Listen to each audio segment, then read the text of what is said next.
The fountain pen sounded like a bone scraping against a plate. It was the only noise in the room besides the low, clinical hum of the air conditioning. My brother Marcus pushed the heavy cream-colored document across the mahogany table. His face was a mask of practiced sympathy, the kind of expression people wear at funerals when they are secretly wondering how long the reception will last. Beside him, my mother sat perfectly still. She didn't look at me. She looked at the gold Cartier watch on her wrist, as if the seconds ticking by were more valuable than her youngest daughter. Behind them, through the floor-to-ceiling windows of the law firm, the sunlight reflected off the steel skin of the Chrysler Tower, blinding and sharp. The smell of the room was expensive. It smelled of old leather, heavy cologne, and the faint, bitter scent of burnt coffee from the machine in the lobby. "Sign it, Elena," Marcus said. His voice was smooth, like oil on water. He didn't raise it. He didn't have to. The power in the room had already shifted. He told me that this was for the best, that the estate was too complex for me to manage, and that a single, lump sum payment was a gift I should be grateful for. He called it a clean break. I looked down at the signature line. My hand was resting on the edge of the table. I could feel the wood grain under my fingertips. It felt cold. My heart was pounding so hard I could feel the pulse in the hollow of my throat, a rhythmic, suffocating thud. My palms were damp. I gripped the underside of the heavy chair to keep my fingers from trembling. I wanted to scream, but the air felt like lead in my lungs. I remained silent. I didn't blink. I am Elena. I am 29 years old. For most of my life, I believed that a family was a structure built on loyalty and shared history. I was wrong. It is a business. In this business, I was the minority shareholder who had been outvoted long before the meeting even started. Marcus and my mother had spent months whispering in the hallways of our childhood home, carving up my father's legacy like a Thanksgiving turkey. They saw me as the extra chair at the table, the one you only bring out when you have nowhere else to put the guests. They saw a girl who spent her weekends reading in the library instead of networking at the country club. They saw weakness. They thought this meeting was the final chapter of my involvement in the family name. It wasn't. I looked at the pen Marcus held out. It was a Mont Blanc, a gift from our father on Marcus's graduation day. I remembered the way my father had looked at him then, with a mixture of pride and a strange, lingering doubt. My father was a man of many secrets, and he had spent the last 3 years of his life teaching me how to read the fine print of the world. Marcus thought he was the successor because he had the title and the office. He didn't realize that titles are just ink. Power is something else entirely. I leaned back slightly, letting my breath out in a slow, controlled stream. I felt a flicker of something cold and sharp settle in my chest. It wasn't anger. It was a quiet, terrifying clarity. They thought they were stripping me of my inheritance. They had no idea they were actually handing me the only weapon I needed. I wondered if anyone else listening to this has ever felt that moment. The moment where you realize the people who were supposed to protect you are the ones holding the knife. Have you ever been made to feel invisible in your own home? I'm curious to know if you've ever had to sit across a table from someone you loved and realized they were your greatest enemy. Tell me your story in the comments. I read every single one of them. And while you're there, if you find yourself rooting for the person everyone else ignored, make sure to follow along. It helps more than you know. The silence in the lawyer's office stretched until it felt like it might snap. I looked at the document again. The words "relinquishment of claims" stared back at me in bold, black type. It was a death warrant for my future within the company. My mind drifted back to a rainy Tuesday 4 years ago, long before the lawyers and the mahogany tables. It was the day I realized that the house I grew up in wasn't a home, but a staging ground for a war I didn't even know I was fighting. I remember the smell of damp wool and the way the rain streaked the windows of the study. That was the day the first cracks appeared in the foundation of the life I thought I knew. Everything changed then. I just didn't know it yet.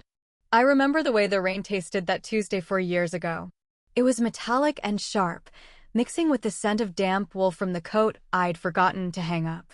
I stood in the foyer of our family estate, my boots leaving small, muddy crescents on the white marble floor. From the study, The sound of Marcus's laughter drifted out, heavy and self-assured. It was the sound of someone who had already won a game I didn't even know we were playing. My mother was in there with him.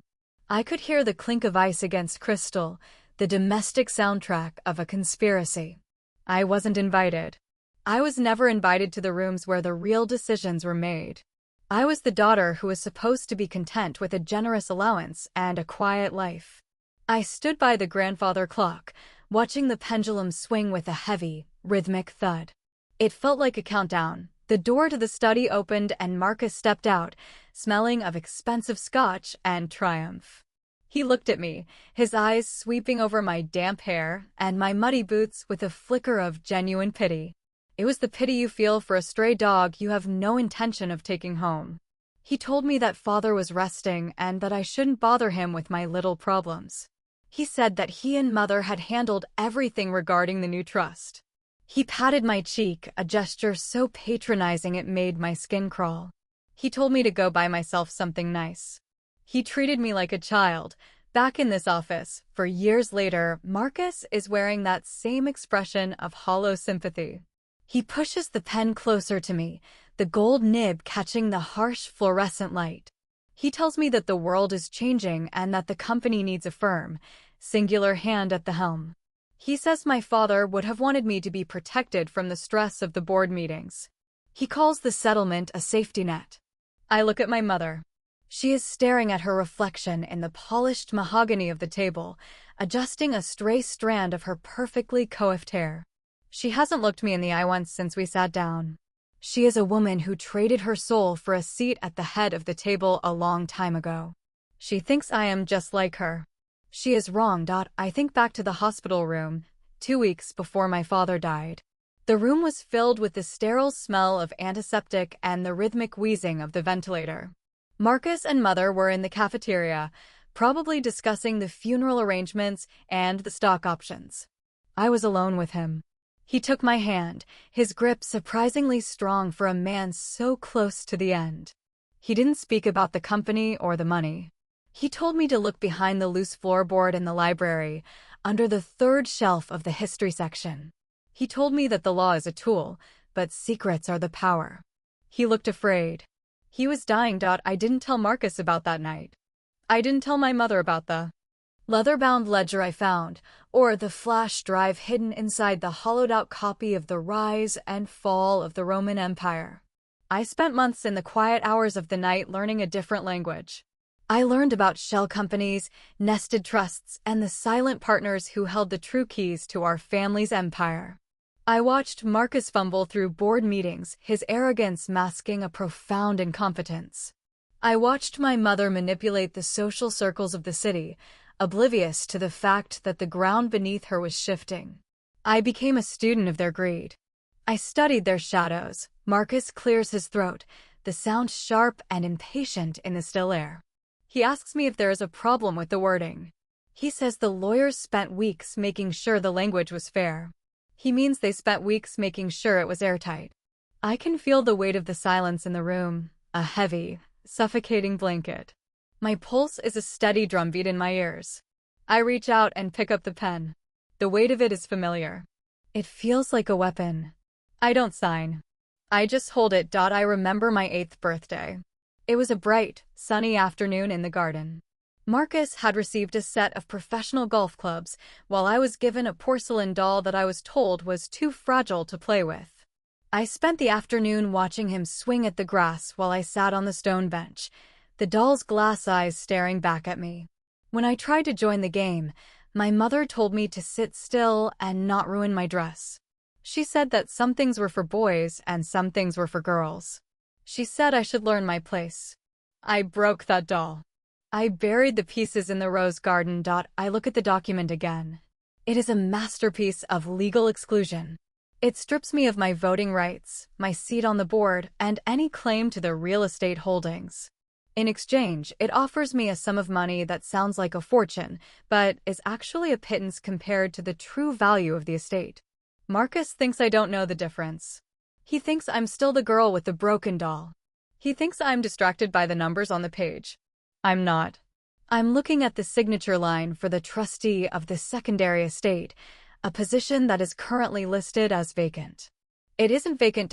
I wonder if you've ever been the person in the room who knows the secret that will change everything. Have you ever sat across from someone who thought they were holding all the cards while you knew the deck was already stacked against them? It is a strange, lonely kind of power. If you've ever had to play the long game while everyone around you thought you'd already lost, I want to hear about it. Leave a comment and tell me how you handled the wait. And if you're waiting for the moment the tables turn, hit that follow button. The best part is coming. Marcus's phone buzzes on the table. He glances at it, his brow furrowing for a split second before he regains his composure. It's a notification from the bank, no doubt. The first of many. I feel a small, cold spark of satisfaction deep in my chest. He thinks he is the one presiding over this meeting. He thinks he is the one granting me a graceful exit. He doesn't realize that I am the one who authorized the audit that began 3 hours ago. He doesn't know that the man sitting in the lobby is not a junior associate, but a private investigator I hired 6 months ago. The room feels smaller now. The air is cold. I think about the way my father used to play chess. He never went for the queen early. He would sacrifice his pawns, one by one, creating a false sense of security in his opponent. He would let them think they were dominating the board, right up until the moment he moved a single knight and ended the game. He taught me that the most dangerous person at the table is the one who isn't talking. I have been silent for 4 years. I have been a pawn. I have been the girl in the damp coat. I am tired of the rain. I look at Marcus, really look at him, and for the first time, I see the cracks. I see the slight tremor in his hand as he reaches for his coffee. I see the way his eyes dart to the door every time he hears a footprint in the hallway. He is terrified, though he doesn't know why yet. He is a man built on a foundation of sand, and the tide is coming in. My mother is still focused on her reflection, a woman who has spent her life looking at the surface of things. She doesn't see the storm. She never did. I put the pen down on the document. The sound is like a gunshot in the quiet room. Marcus looks up, his smile faltering. He asks me what I'm doing. He says we need to finish this so we can move on. He uses the word we, as if we are still a team, as if we are still a family. I want to tell him that we died a long time ago in a rainy foyer. I want to tell him that the only thing left in this room is business. I stay quiet. I just watch. The lawyer, a man named Henderson who has served our family for 30 years, clears his throat. He looks uncomfortable. He knows that I know. He was there when my father signed the Codicil. He was there when the secret trust was established. He has been waiting to see if I would have the nerve to claim it. He looks at me with a mixture of apprehension and respect. He sees the change in my eyes. He knows the game. He knows I've won. I remember the smell of the library at night. It was the only place in the house where I felt like I could breathe. The walls were lined with the thoughts of dead men, and the air was thick with the dust of forgotten histories. It was in that room that I learned that power isn't given, it is taken. It is taken in the quiet moments, in the fine print, and in the secrets we keep from those we love. I am my father's daughter. I am his legacy. I am the storm. Marcus taps his fingers on the mahogany table. The sound is sharp, rhythmic, and increasingly frantic, like the ticking of a bomb he doesn't realize he's holding. He tells me that time is money and that the board is waiting for his call to confirm the restructuring. He says I'm being difficult for the sake of drama. He tells me that my hesitation is exactly why I'm not fit to lead, that I lack the killer instinct required for the family business. I look at him and feel a strange sense of detachment. It's like watching a play where the lead actor has forgotten his lines, but keeps shouting anyway. My hand is still hovering over the document, the cold weight of the Mont Blanc pen resting against my middle finger. I can feel the sweat slicking my palm, making the grip feel precarious. My heart is a trapped bird fluttering against my ribs. I am terrified. The smell of the room seems to intensify, the cloying scent of my mother's Chanel No. 5 mixing with the stale air of the office. I remember the last time I felt this particular brand of condescension. It was 3 years ago, during the proposal for the logistics expansion in the Midwest. I had spent 6 months on the ground, living out of suitcases, analyzing supply chains, and building relationships with local distributors. I had the data, the projections, and the vision. At the board meeting, Marcus had simply stood up and presented my entire deck as his own initiative. When I tried to speak up, my mother had reached under the table and squeezed my wrist so hard it left a bruise the shape of her thumb. She whispered that a unified front was more important than my ego. She told me to be a good sister. I stayed silent. I look at the bruise that isn't there anymore. I look at Marcus. He thinks this is just another moment where I will be a good sister. He thinks I will fold because I always have. He thinks the silence in the room is my submission. It isn't. I finally speak, and my voice is lower than I expected, steady and devoid of the tremors I feel inside. I ask Henderson if he has the physical copy of the 2022 Codicil, the one signed in the presence of 2 witnesses at the New York Presbyterian Hospital. The air in the room suddenly feels thinner. Marcus stops tapping his fingers. My mother finally looks up from her reflection, her eyes narrowing into 2 sharp, icy blue slits. Henderson clears his throat, the sound wet and uncomfortable. He looks at Marcus, then at my mother, and finally at me. He says that the 2022 Codicil was a private matter and wasn't intended for this session. I tell him that any session involving the distribution of the primary estate is, by definition, the correct venue for all legal amendments. I remind him of the professional ethics that govern his license. I mention the word fiduciary. The silence returns, heavier than before. Marcus laughs, but it's a hollow, brittle sound that cracks at the edges. He asks what I'm talking about, calling it a desperate move. He says father was drugged and confused in his final weeks. He says I'm grasping at straws. I don't look at Marcus. I keep my eyes on Henderson. I tell him that I know about the vacant trustee position for the secondary holdings, the ones that control the majority of the voting shares in the parent company. I tell him I know it isn't vacant. I tell him I know the name on the filing isn't Marcus's. I watch the color drain from Marcus's face, leaving it the gray-white of a fish belly. He looks at the lawyer, waiting for a denial that doesn't come. Henderson just stares at his blotter, his hands clasped so tightly his knuckles are white. My mother reaches for her water glass, her hand shaking so much the ice cubes chime against the glass. She looks at me with a mixture of confusion and a growing, primal fear. I remember the way the library floorboard groaned when I first lifted it.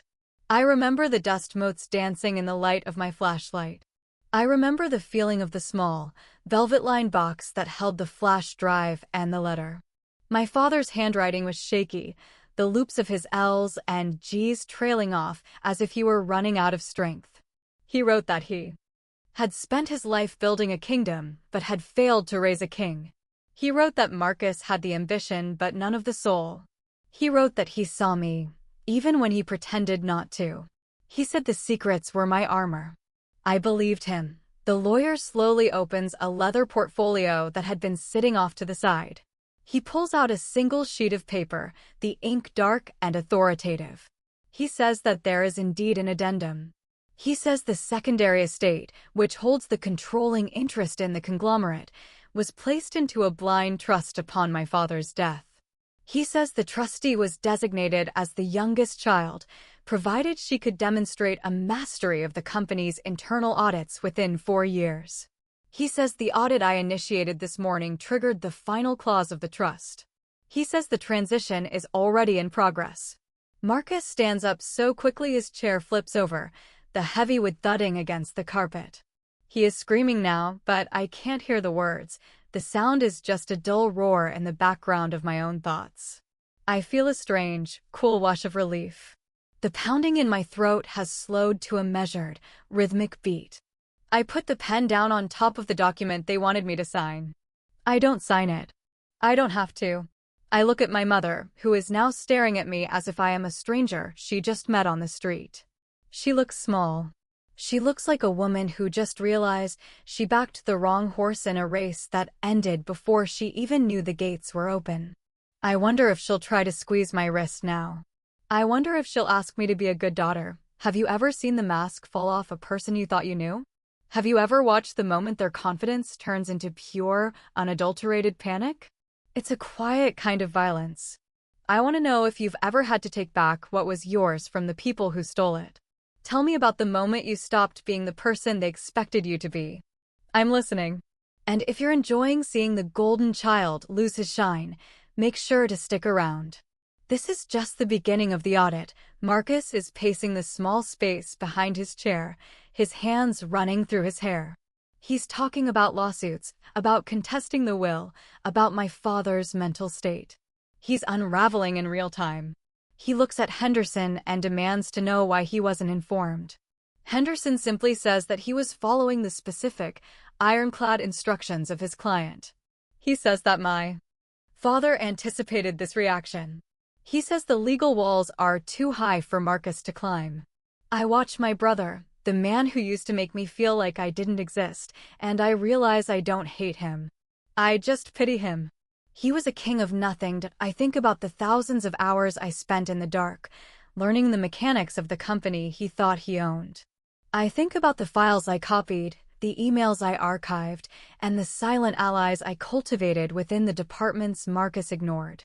I wasn't just reading books in the library. I was building a map of the fortress. I knew every weak point, every hidden passage, and every skeleton in the closet. I didn't do it for the money. I did it because I was tired of being the girl who sat still and didn't ruin her dress. I did it because I wanted to see what happened when the girl in the damp coat finally walked inside. The door to the office opens, and my private investigator, a man named Elias with a face like a crumpled map, walks in. He doesn't say a word. He just places a thick blue folder on the table in front of me. This folder contains the results of the preliminary audit of the overseas accounts Marcus thought were his private playground. It contains the evidence of the logistics expansion that never actually happened, the one where the funds were diverted into a series of shell companies in the Caymans. I see Marcus's eyes fix on the folder. He knows what's in it. He knows the game is over. I lean forward, resting my elbows on the table. I feel a sense of power that is entirely new, a cold and bracing wind that clears the fog from my mind. I tell Marcus that we aren't here to talk about the inheritance anymore. We're here to talk about the $5 million that went missing from the Midwest Expansion Fund. I tell him that we are here to talk about the fraud he committed in our father's name. I tell him that he has 10 minutes to decide if he wants to leave this room in handcuffs or with a very quiet, very public resignation. I am the one tapping my fingers now. The sound is steady. I remember the taste of the rain again. It doesn't taste like metal anymore. It tastes like the end of a long, dry season. I look out the window at the Chrysler Tower, the sun still glinting off its peak. It looks different now. It looks like a landmark in a city I finally own. I am Elena, and I am no longer waiting for an invitation to the room. I am the room. I am the decision. I am the end of the line for the family. Business as they knew it. Would you like me to write part 4?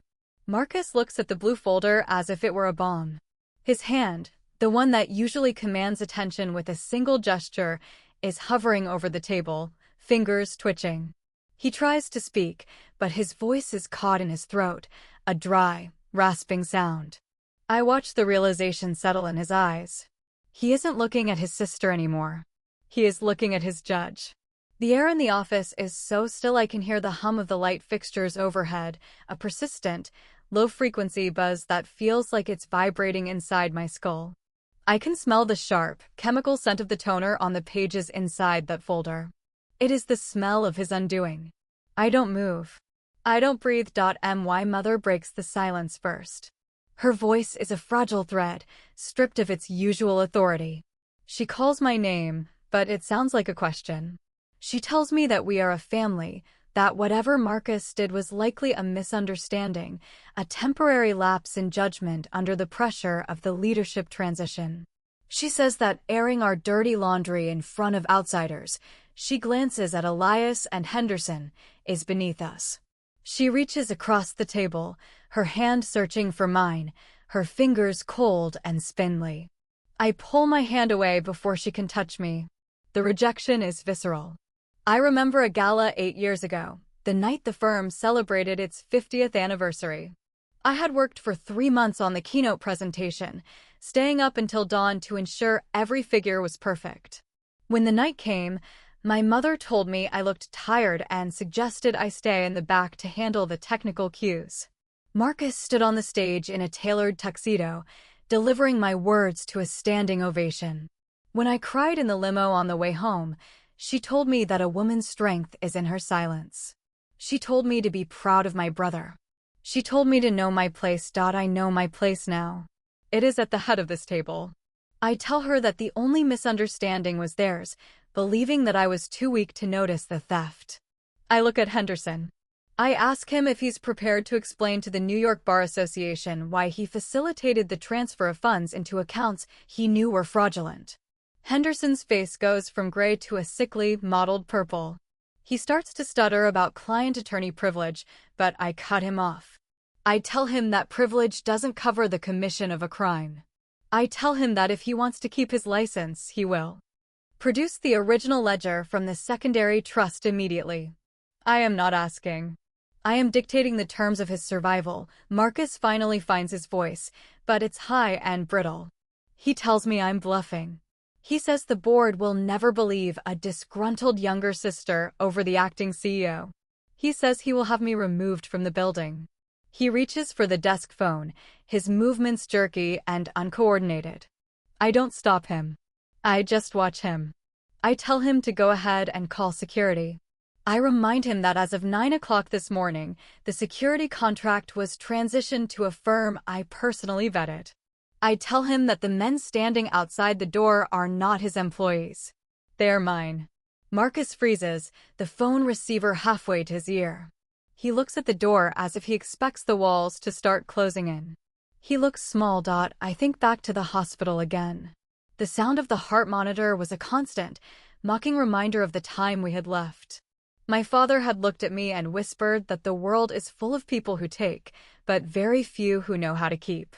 He said that Marcus was a taker. He said that I was a keeper.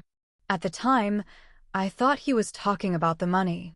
I realize now he was talking about the truth. I spent my whole life being the person who kept things. I kept the peace. I kept the secrets. I kept the records. Now I am keeping the power. The lawyer moves with the heavy, reluctant grace of a man walking to the gallows. He opens a safe behind the mahogany paneling and produces a leather-bound book that looks older than the building itself. This is the real history of the company. Not the glossy annual reports Marcus sends to the shareholders, but the actual record of every dollar, every debt, and every betrayal. He places it in front of me. The weight of it makes a dull thud on the table. This is the heart of the kingdom. I place my hand on the cover. The leather is cool and smooth. It feels like victory. My mother is weeping now, a quiet, theatrical sob that would have moved me 6 months ago. Now, it just sounds like static. She tells me I'm destroying the family. I tell her the family was destroyed the moment they decided I was a pawn to be traded. I tell her that I am not destroying anything. I am performing an autopsy. I tell Marcus to sit down. He doesn't move at first, his ego still fighting the gravity of the situation. I repeat the command, my voice dropping an octave, becoming the cold, hard steel my father used. When he was done negotiating, Marcus sits. His shoulders slump. The mask has finally shattered. I look at the clock on the wall. It's nearly noon.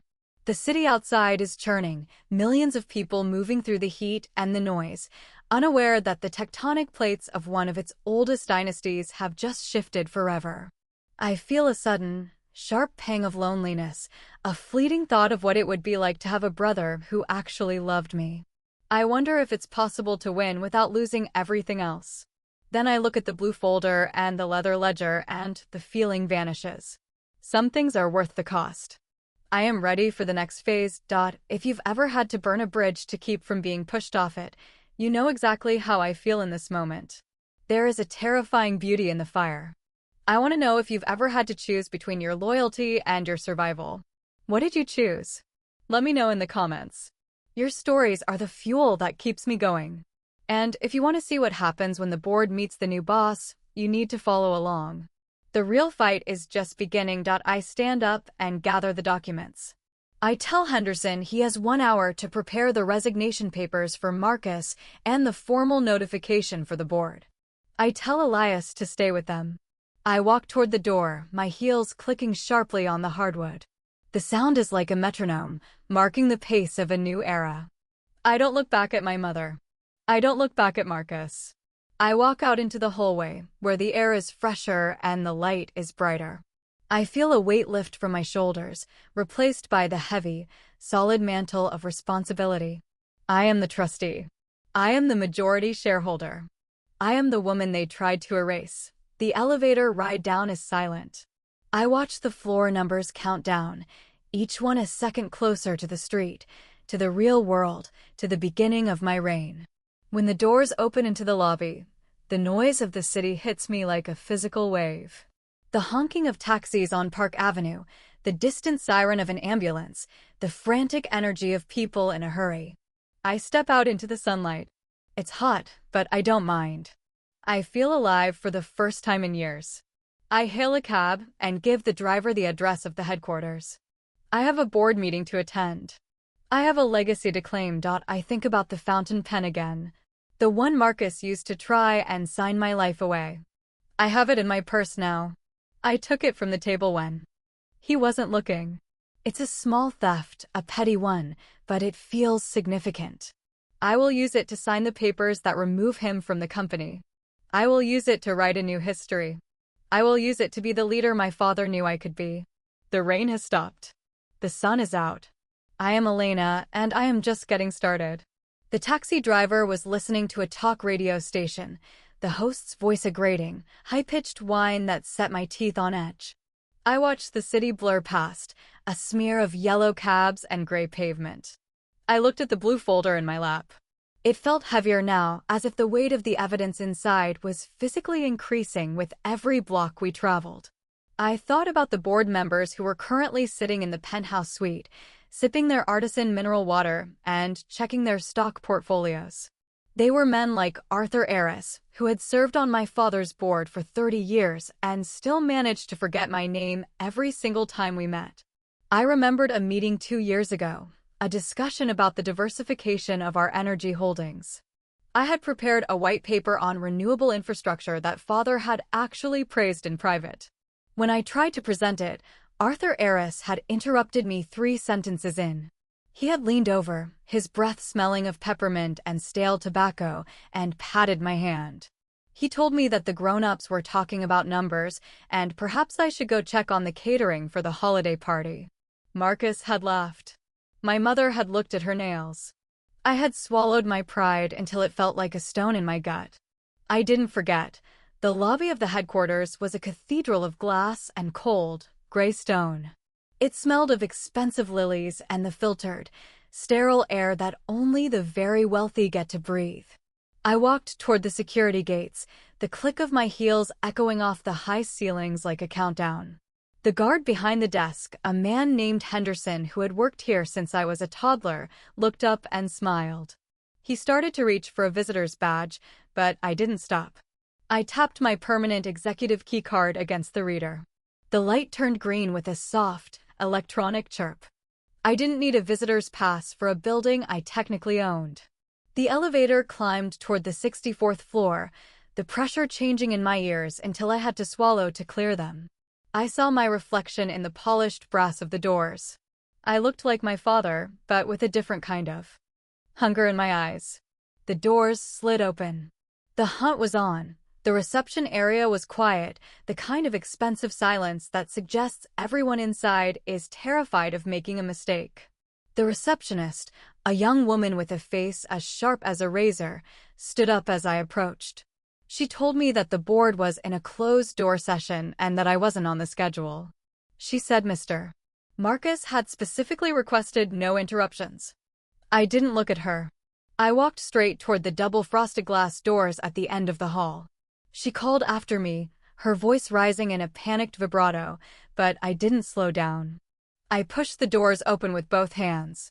The heavy glass swung inward without a sound. The room was exactly as I remembered it. A long, oval table of dark walnut, 12 high-backed leather chairs, and the city of New York spread out behind the windows like a sprawling, chaotic map. 6 men sat around the table, their laptops open, their faces illuminated by the pale blue glow of their screens. Arthur Arris was at the head of the table, sitting in my father's chair. He looked up, his brows furrowing as he tried to place me. He asked what I was doing here. He said this was a private executive meeting. I walked to the empty chair at the opposite end of the table and sat down. I placed the blue folder in the center of the walnut surface. I took a slow, deep breath, feeling the cool air settle in my lungs. I felt a strange sense of calm. I was home. I told them that the meeting was no longer private. I told them that the leadership of this company had been operating under a series of profound delusions.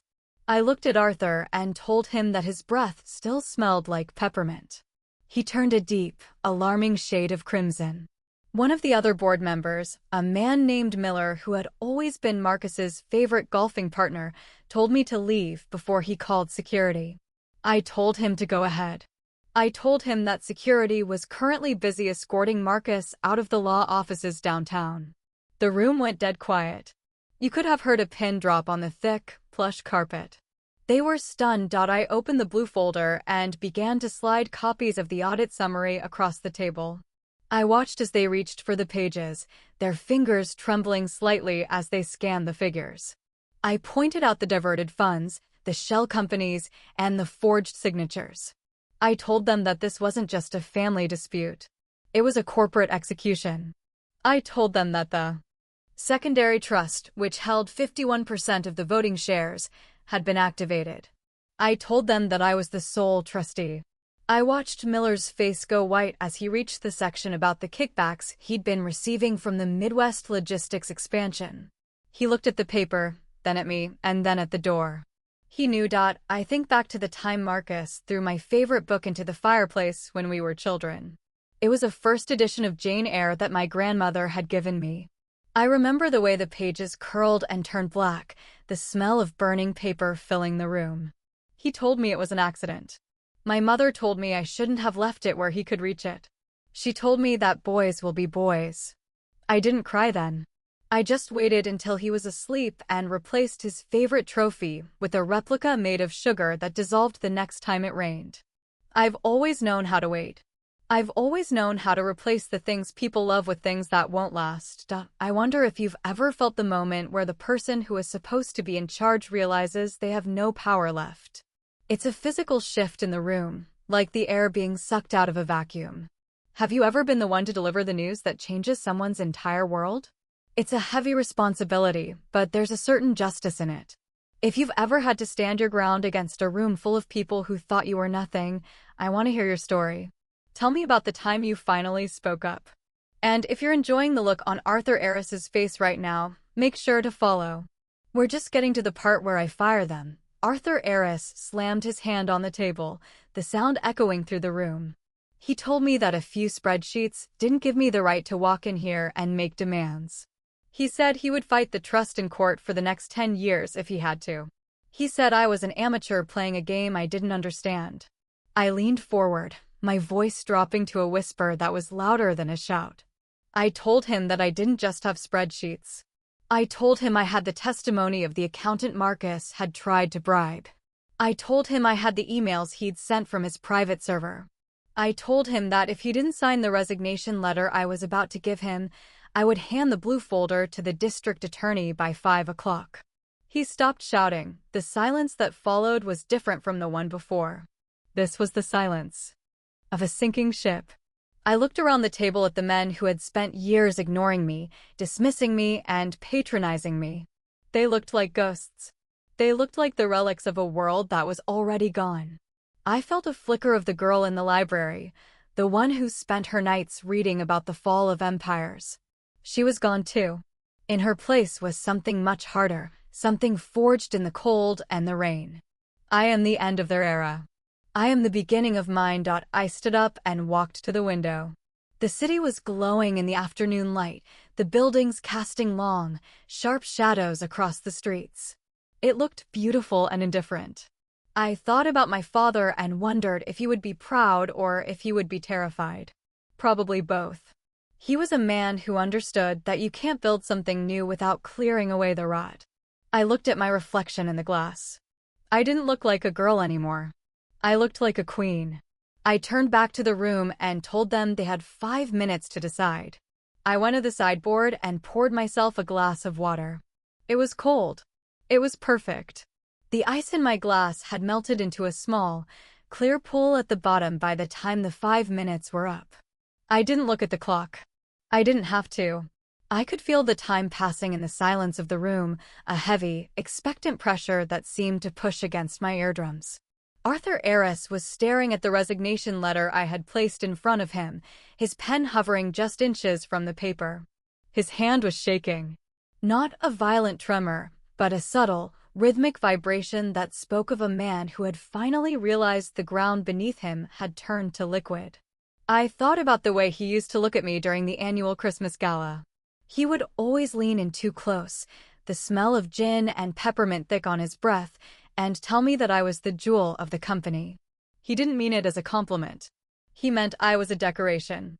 He meant I was something to be looked at, but never heard. I remember the year I turned 24. I had found a discrepancy in the quarterly earnings of the European division. When I brought it to Arthur, he laughed and told me that numbers were tricky things for a young lady, and that I should focus on the guest list for the spring benefit. I felt that same heat in my chest now that I felt then. A slow, steady burn. Arthur looked at me. He was broken. The defiance that had defined his career, the arrogance that had carried him through decades of corporate raiding and backroom deals, had evaporated. He looked like an old man who had lost his way in a familiar neighborhood. He asked me if I really intended to destroy everything my father had built.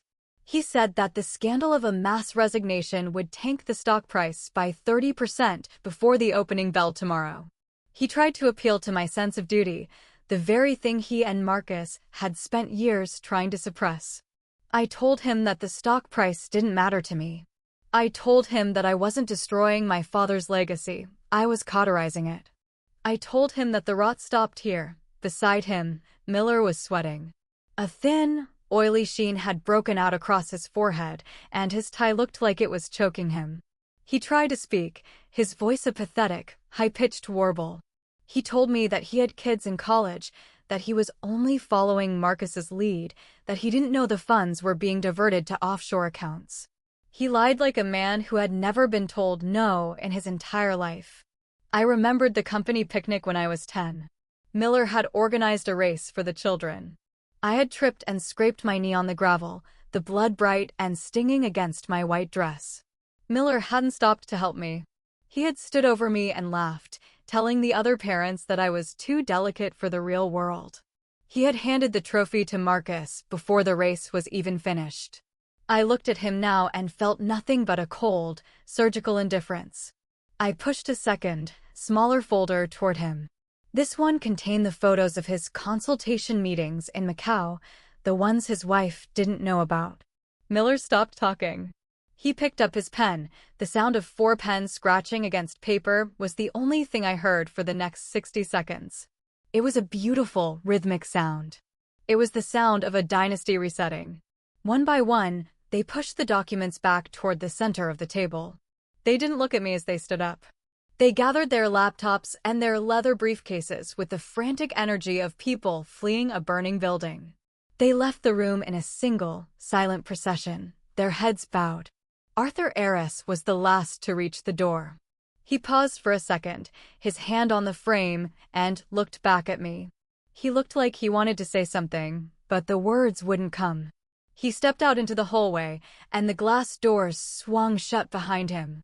I was alone. I sat back in my father's chair. The leather was warm, and the air in the room felt suddenly, incredibly light. I looked out at the city, the lights beginning to flicker on as the sun dipped below the horizon. The Chrysler Tower was a silhouette of silver and shadow against a bruised purple sky. I felt a sudden, sharp pang of grief, a realization that the war was over, but the victory felt like a hollow room. I had won the company, but I had lost the family I thought I had. I wondered if my father had known it would come to this. I wondered if he had planned for me to be the last one standing because he knew I was the only one who could handle the silence. My heart was still racing, a frantic drumming in the back of my skull. My palms were cold. I was the CEO of a multi-billion-dollar empire, and I had never felt more like the girl in the library. I want to ask you something. Have you ever worked so hard for a goal that when you finally reached it, you didn't know what to do with the quiet that followed? Have you ever realized that the people you were trying to prove yourself to were never worth the effort in the first place? It's a strange, bittersweet realization. If you've ever reached the top of the mountain only to find it was a very lonely place to be, I want to hear your thoughts. Comment below and tell me how you found your peace. And if you're ready to see how I handle the first day of the new regime, make sure you're following. The real work is about to begin. I pulled the leather-bound ledger toward me and opened it to the first page. My father's signature was there, bold and unapologetic. I turned the pages, reading the history of a life built on ambition and secrets. I found the entry for the day I was born. There was a small, handwritten note in the margin, so faint I almost missed it. It said, "She has her mother's eyes, but my heart. God help her." I touched the ink with my fingertip. I felt a connection to him that I had never felt when he was alive. He hadn't been protecting me from the business. He had been preparing me for the fallout. He knew what Marcus was. He knew what my mother was. And he knew that I was the only one who would keep the fire burning without letting it consume the house. I picked up the Mont Blanc pen, the one I had taken from the law office. I turned to a blank page at the back of the ledger. I wrote the date and the time. Then I wrote a single sentence. The audit is complete, and the new era has begun. I closed the book. The sound of the cover meeting the pages was final. I stood up and walked to the sideboard, pouring the rest of the water into the dying lilies in the vase. They looked like they might survive after all. I walked out of the boardroom, through the empty reception area, and toward the elevators. The guards nodded to me as I passed. They didn't call me Miss Elena. They called me ma'am. I stepped out onto the sidewalk of Park Avenue. The evening air was cool, carrying the scent of rain and exhaust. I didn't hail a cab. I started walking. I wanted to feel the pavement under my feet, to hear the noise of the city, to be a part of the world again. I thought about Marcus, sitting in that law office downtown, probably still trying to figure out where it all went wrong. I thought about my mother, alone in her mansion, staring at her reflection in a house that was no longer a home. I didn't feel angry anymore. I just felt finished. I reached into my pocket and felt the weight of my phone. It was vibrating. A call from an unknown number. I didn't answer it. I let it go to voicemail. I had nothing left to say to the past. The lights of the city were a sea of diamonds, stretching out as far as I could see. I felt a sense of purpose that was deeper than money or power. I had a responsibility now. To the employees who had been cheated, to the shareholders who had been lied to, and to the girl who had spent her nights hiding in a library. I was going to build something that wasn't based on secrets. I was going to build something real. I took a deep breath, the cool night air filling my lungs. I was Elena. I was the trustee. And for the first time in my life, I knew exactly who I was. The storm had passed, and the ground was firm. I was ready. The first morning of my new life tasted like black coffee and the metallic edge of a looming storm. I arrived at the office at 6 o'clock, long before the sun had cleared the horizon and before the cleaning crews had even finished buffing the marble in the lobby. The building was silent, a hollowed-out monument to the era I had just dismantled. I stood in my father's office, which was now my office, and watched the steam rise from my mug in the gray, pre-dawn light. The silence wasn't peaceful. It was heavy, filled with the ghosts of the decisions made behind these doors. I walked over to the desk and ran my fingers along the edge of the leather inlay. My hands were steady, but my heart was doing that strange, fluttering dance. Against my ribs again, a reminder that the victory was only the beginning. The smell of floor wax and stale air was a constant presence. It felt like a tomb. I sat in the chair and opened the laptop that had belonged to Marcus. It felt like an intrusion, a digital autopsy of my brother's failures. I spent the next 3 hours scrolling through his sent items, his calendar invites, and his private notes. It was a catalog of entitlement. He hadn't been running a company. He had been treating a legacy like a personal ATM. Every expensive dinner, every private jet excursion to the islands, every consulting fee paid to his friends, it was all there, laid out in cold, clinical pixels. I felt a surge of nausea that I had to swallow back. This was the man they wanted me to step aside for. This was the golden child who was supposed to protect the family name. He had been burning the house down from the inside while I was told to stay in the library. I remembered a summer when I was 12, at our house in the Hamptons. Marcus had taken the Sunfish sailboat out against my father's explicit orders during a small craft advisory. He had capsized it, snapping the mast and losing the expensive rigging in the churning gray water. When he dragged himself back to the beach, shivering and pale, my mother had wrapped him in a cashmere blanket and told him how brave he was for surviving. Then she turned to me, her eyes flashing with a cold, irrational fury, and asked why I hadn't stopped him. She said it was my responsibility to look out for my brother, because I was the sensible one. She punished me by forbidding me from going to the library for a month. I had done nothing wrong. Marcus had broken the rules, but I was the one who paid the price for his incompetence. It was the first time I realized that in our family, the truth was whatever my mother decided it was. The phone on my desk rang at 9:15. It was the front desk, informing me that my mother was downstairs and was refusing to take no for an answer. I felt a sharp, cold spike of adrenaline. I told them to send her up. I didn't want this confrontation in public, and I knew she wouldn't leave until she had delivered whatever script she had written for herself in the dark hours of the night. I stood by the window, watching the traffic on Park Avenue begin its daily, frantic crawl. My palms were damp, and I wiped them on my slacks. I gripped the back of my chair to ground myself. I was the CEO. I was the trustee. I reminded myself of this until the words felt like armor. The doors to the office swung open, and my mother marched in, her silk scarf trailing behind her like a battle flag. She didn't look like a woman who had spent the night weeping. She looked like a woman who was ready to negotiate. She didn't sit down. She stood in the center of the room, her eyes sweeping over the changes I had already made, the missing photos of Marcus, the organized stacks of audit reports, the sheer lack of chaos. She told me that I had gone too far. She said that Marcus was in a state of total collapse and that the family's reputation was on the brink of a disaster that would take generations to fix. She spoke as if I were a rebellious teenager who had stayed out past curfew, rather than the woman who held the keys to her lifestyle. I let her talk. I listened to the familiar cadences of her manipulation, the appeals to family unity, the reminders of my father's wishes, the subtle threats about the social consequences of my actions. She told me that I could still fix this. She said we could tell the board it was all a misunderstanding, a stress testing exercise gone wrong. She suggested we reinstate Marcus as a figurehead while I did the background work I was so good at. She called it a compromise. I looked at her and realized she hadn't heard a single word I'd said in the lawyer's office. She didn't see me as a leader. She saw me as a problem to be managed. She was wrong. I think back to the specific memory of my 16th birthday. We were at a restaurant in Midtown, the kind of place where the waiters wear white gloves and the menus don't have prices. My mother had spent the entire dinner talking about Marcus's upcoming internship at the firm. She hadn't asked me a single question about my life or my interests.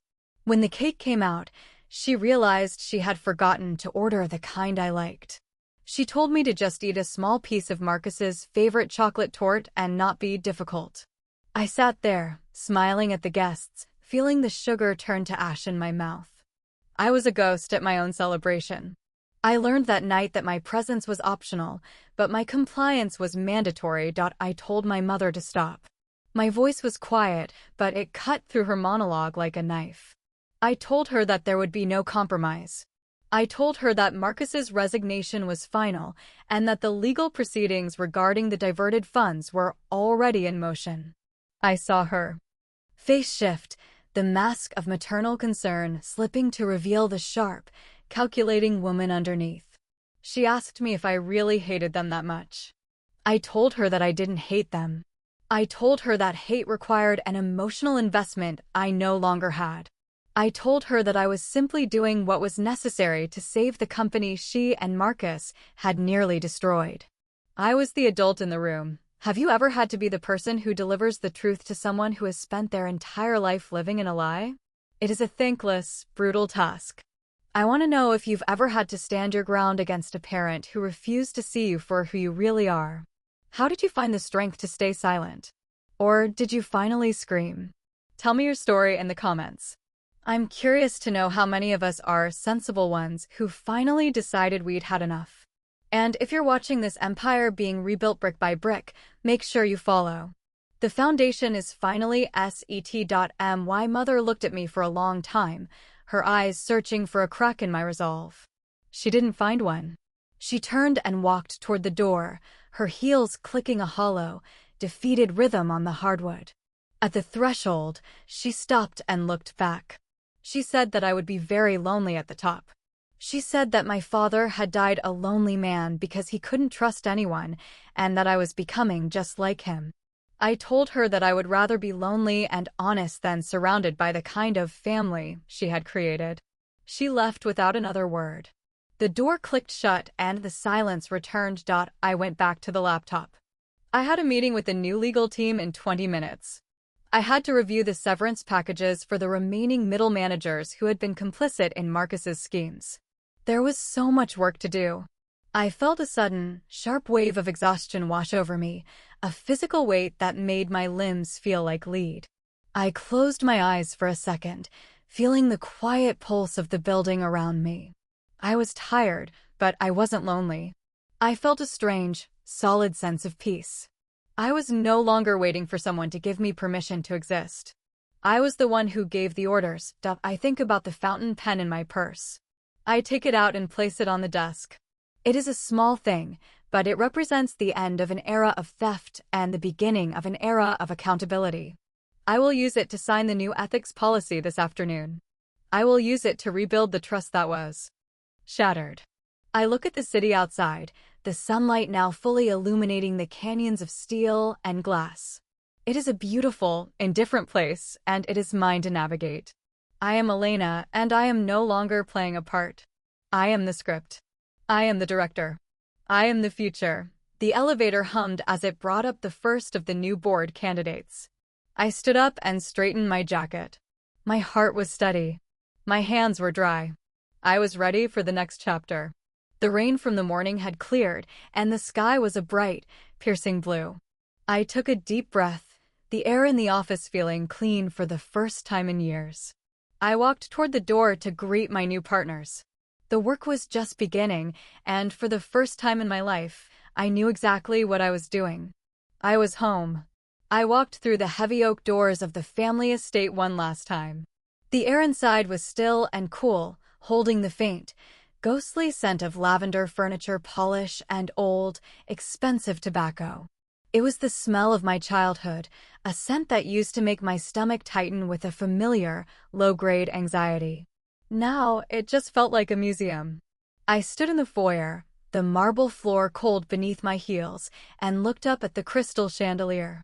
It was dark, the prisms catching only a sliver of the afternoon sun that managed to pierce through the heavy velvet curtains. The silence was absolute. It was the silence of a house that had finally run out of secrets. My heart was a slow, steady pulse in the hollow of my throat. I felt a strange sense of reverence, not for the building, but for the girl who had spent 20 years trying to find a way to breathe inside of it. I walked toward the piano in the music room. It was a Steinway, black and gleaming like a well-fed predator. I remembered the day it arrived.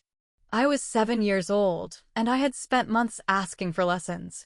My father had watched the movers bring it in, but when I reached for the keys, my mother had stopped me. She told me that the piano was for Marcus, that it was an investment in his social development. She said that music was a waste of time for someone who would eventually just be a wife and a hostess. She said I didn't have the temperament for it. I sat on the bench now and pressed a single middle C. The note rang out, clear and resonant, vibrating through the wood and into my fingertips. It was a perfect, lonely sound. I didn't play a second note. I just let the first one fade into the dust. I moved to the library. The site of my greatest betrayals and my ultimate victory. The loose floorboard was still slightly askew, a small scar in the wood that only I would ever notice. I sat in my father's favorite armchair, the leather worn and cracked in the places where he used to rest his elbows. I thought about the thousands of hours I had spent in this room, hiding behind the heavy volumes of history and law. I had used those books as a shield, but they had turned out to be a map. I realized that my father hadn't left me the company because he loved me more than Marcus. He left it to me because he knew I was the only one who understood that the walls were hollow. He knew I was the only one who wouldn't be afraid to pull them down. I found a small, silver-framed photograph on the desk. It was a picture of the four of us at the lake house 10 years ago. We were all smiling, a perfect, curated image of a family that didn't exist. Marcus had his arm around my shoulder, his grip probably a little too tight, even then. My mother was looking at the camera with a predatory kind of pride. I looked at myself in the photo, a quiet girl with a forced smile and eyes that were already looking for the exit. I took the photo out of the frame and tore it into 4 neat pieces. I didn't feel angry. I didn't feel sad. I just felt accurate. The pieces fell into the wastebasket like autumn leaves. I wonder if you've ever reached the end of a long journey and realized that the destination wasn't a place, but a version of yourself you'd forgotten. Have you ever had to say goodbye to the people who raised you so you could finally become the person they were afraid of? It's a quiet, heavy kind of freedom. I want to know if you think I was too hard on them. Or perhaps you think I didn't go far enough. Tell me in the comments. I'm curious to see how you would have written the final chapter. And if you've been with me since that first rainy Tuesday in the foyer, thank you. You were the silent witnesses I needed. Make sure to follow for what comes next, because the story of what happens after you win is often more interesting than the fight itself. I walked up the stairs to my old bedroom. It had already been cleared out, the shelves empty, the bed stripped to the mattress. It looked like a hotel room where the previous guest had left no trace. I looked out the window at the garden, where the roses were beginning to wilt in the late summer heat. I remembered the day I buried the broken porcelain doll. There. I thought about going out and digging it up, just to see if the pieces were still there, but I decided against it. Some things are better left in the ground. I had enough pieces of my past to carry. I didn't need any more ghosts. I walked back down the stairs and out the front door. I pulled the heavy handle toward me until I heard the click of the lock. I reached into my pocket and pulled out the key. It was a heavy, ornate thing, a relic of a time when people thought iron and brass could keep the world out. I stood on the porch for a moment, looking at the long, winding driveway and the iron gates in the distance. I felt a sudden, sharp pang of something that might have been regret, but it passed as quickly as it came. I walked to the edge of the stone steps and threw the key as far as I could into the thick, overgrown boxwood hedges. I didn't wait to hear it land. I turned my back on the house and walked toward the car. The driver was waiting for me, his face a mask of professional neutrality. He opened the door, and I stepped into the cool, leather-scented interior. As we drove away, I didn't look back at the estate. I didn't look back at the life I had spent 29 years trying to survive. I looked forward, at the road ahead and the city skyline that was waiting for me. The sun was setting, casting a long, golden glow over the landscape. It was beautiful. It was cold. It was mine. I am Elena. I am the trustee of a legacy I have chosen to redefine. I am the leader of a company that is finally learning how to tell the truth. And I am a woman who no longer needs a library to hide in. I have found my voice, and I have found my place. The audit is over. The settlement is signed. The house is empty. I leaned my head back against the seat and closed my eyes. I felt the steady, rhythmic hum of the car on the pavement, a new heart beating for a new life. I was finally, irrevocably free. I was ready for whatever came next. The wind was at my back. The road was clear. I was going home.